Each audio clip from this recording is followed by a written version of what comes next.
Assalamualaikum warahmatullahi wabarakatuh. Salam sejahtera untuk kita semua. Yang terhormat Ibu Astuti Samosir MPD selaku dosen pengampu mata kuliah psikolinguistik, dan yang saya hormati teman-teman mahasiswa Universitas Indraprasta PGRI kelas X8B yang mudah-mudahan kita semua senantiasa selalu diberikan kesehatan.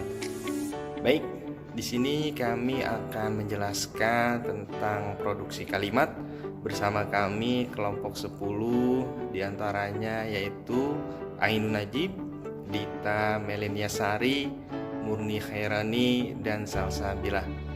Selanjutnya, mari sama-sama kita dengarkan dan kita simak pemaparan penjelasan materi berikut ini.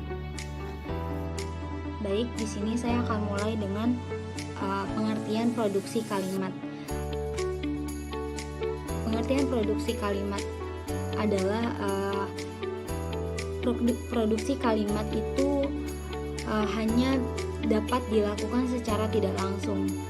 Atau misal kita mengobservasi kalimat yang diujarkan, kita cermati bagaimana kalimat itu diujarkan, di mana pembicara senyap atau pause, di mana dia ragu dan mengapa ia senyap dan ragu, serta kesalahan-kesalahan apa yang dibuat oleh si pembicara. Jadi produksi kalimat ini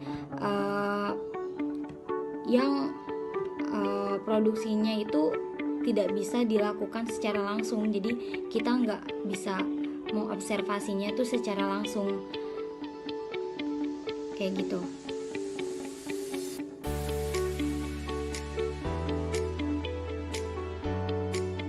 Selanjutnya ada gejala-gejala bagaimana manusia itu berujar.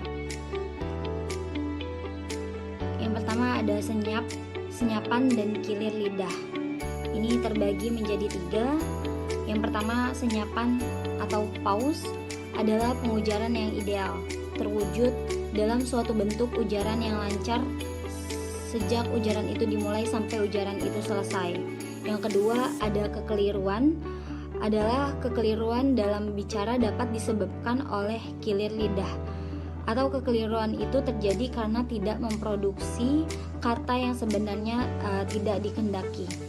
Yang ketiga, ada unit-unit pada kilir lidah, yaitu macam-macamnya. Ada kekeliruan fitur distintif, ada kekeliruan segmen fonetik, lalu kekeliruan suku kata, dan kekeliruan kata.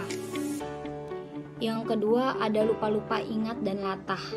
Lupa-lupa ingat dan latah adalah suatu tindak kebahasaan di mana seseorang waktu terkejut atau dikejutkan mengeluarkan kata-kata spontan dan sadar dengan apa yang dia katakan. Terima kasih kepada pemateri sebelumnya. Selanjutnya di sini saya akan menjelaskan tentang proses pengujaran.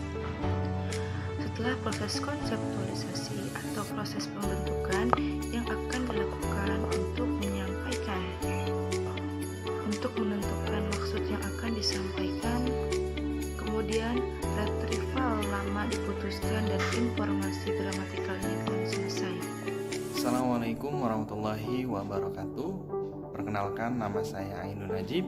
Saya akan menjelaskan tentang artikulasi kalimat. Sebelumnya saya yakin teman-teman pernah mendengar kata artikulasi. Artikulasi adalah lafal atau pengucapan kata ketika kita berbicara. Seringkali kita melihat ketika orang berbicara itu terdengar enak dan mudah untuk dimengerti. Itu terjadi ketika orang tersebut dapat mengontrol artikulasi bicaranya dengan baik. Kemudian proses artikulasi. Dalam proses artikulasi, kecepatan atau tempo itu sangat mempengaruhi, karena semakin cepat seseorang berbicara, itu semakin sedikit waktu untuk menginstruksi setiap kata yang akan dia ucapkan, sehingga kata yang diucapkan itu terdengar tidak enak atau tidak baik dan sangat sulit untuk dimengerti. Selanjutnya bagaimana kekeliruan terjadi. Nah, karena kekeliruan terjadi ini karena kecepatan ujaran atau karena alasan-alasan yang lain diujarkan itu menjadi keliru. Nah, kekeliruan ini terjadi karena begitu cepatnya kita memproses suatu kalimat untuk diujarkan. Terkadang kita melakukan kekeliruan dalam mengucapkan kalimat yang ingin kita sampaikan. Nah, dalam penelitian psikolinguistik modern menemukan bahwa kekeliruan dalam berbahasa ini mencerminkan adanya rincian komponen beragam yang berperan dalam satu proses produksi ujaran. Kekeliruan berbahasa dapat kita gunakan sebagai instrumen untuk memahami bagaimana proses produksi ujaran terjadi, sebab kekeliruan berujar yang muncul hampir tidak pernah terjadi secara acak.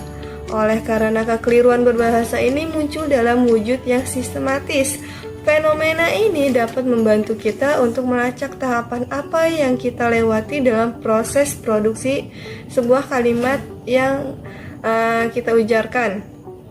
Penelitian menemukan setidaknya ada 3 kekeliruan berbahasa yang sering terjadi pada saat kita berujar, yaitu substitusi semantik, pertukaran bunyi, dan pertukaran kata menurut Texler pada tahun 2012. Nah,